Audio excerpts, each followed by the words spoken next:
So I recently did a video talking about how Square Enix's remasters and remakes are almost always missing something to prevent them from becoming the definitive way to play that game. Focusing mainly on Final Fantasy Tactics, the Ivalice Chronicles, missing the job classes, and some other things from the War of the Lions release back on the PSP. Now this has been pretty much explained away by saying that it's the original team working on the game now. They were missing a bunch of the assets from the game, and they wanted to kind of rebuild it from the ground up, and they felt that it was a complete game to begin with, so they didn't really want to mess around with adding the extra job classes and characters to the game. Now, whether we'll one day maybe get DLC for this is to be seen. I kind of hope not, because to me, it just feels like they should have been there to begin with. But today I really wanted to talk about when developers hold a sequel hostage based on game sales. Now, Inverse.com got to have an interview with Matsuno, who, as we all know, is the kind of mastermind behind the Tactics Ogre and Final Fantasy Tactics game,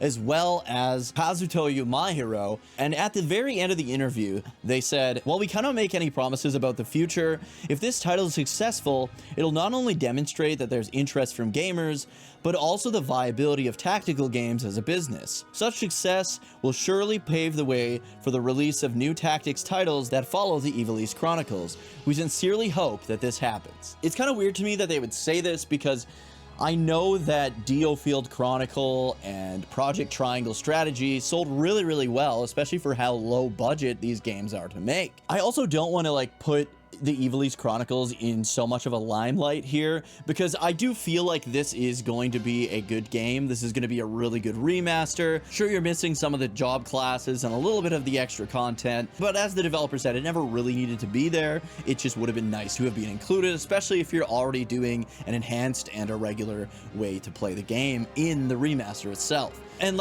I'm going to be picking this game up, probably not at full price. I do feel the price is a little bit steep for a PS1 remaster like this, especially if it's only one game.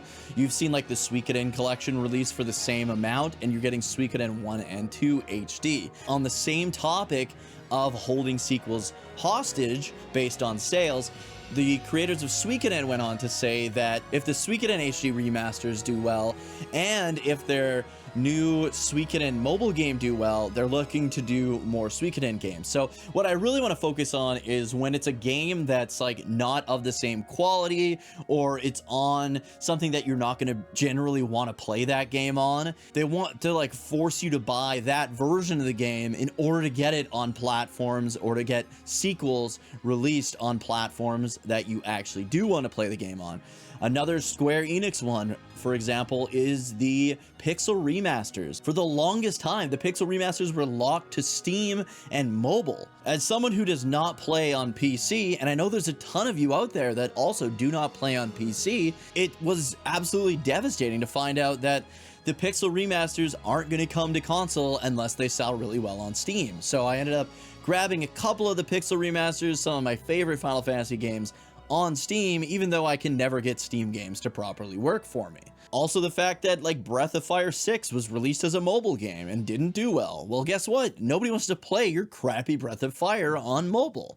They want to play a full experience like the PlayStation games, like the PlayStation 2 games. They want that kind of effort put into the games. They want that same experience that they had in the past from that franchise, instead of cutting corners and holding potentially good sequels hostage with sales numbers. I just find this practice to be a little bit insulting, personally. Something like the Pixel remasters, I just felt like it was super egregious to me to ask for people to buy them on Steam, even if they're not going to be playing them on Steam or mobile, just so they can get them on their preferred platform to play them later on down the road. Essentially demanding that you buy a copy on PC or mobile, and then once again to buy it on your platform of choosing when they finally decided to release it there.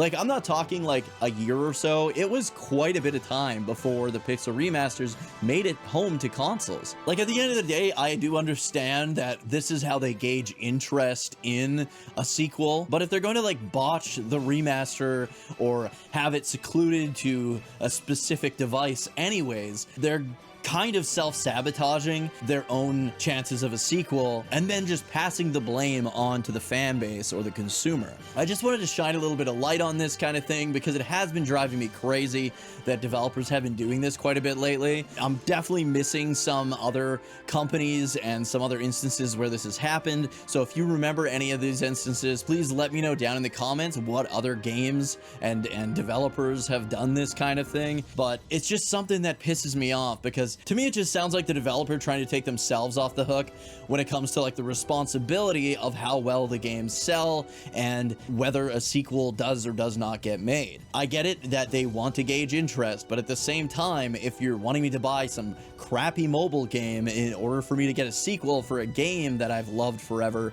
it's just not the way to do it, man. So let me know down in the comments what other games have done this. Speaking of a Final Fantasy Tactics sequel, I know people in the comments in my previous video mentioned, well, what about Final Fantasy Tactics Advance and Tactics Advance 2? Why aren't we getting a remaster of that instead of jumping directly into a sequel? Personally, I would rather them jump directly into a sequel because I wasn't the biggest fan of Tactics Advance. I never did play Tactics Advance 2, but I have heard that it's quite a bit better. Definitely have to check that one out at some point. But I would like to see Matsuno work on a Final Fantasy Tactics 2, not Advance or anything like that.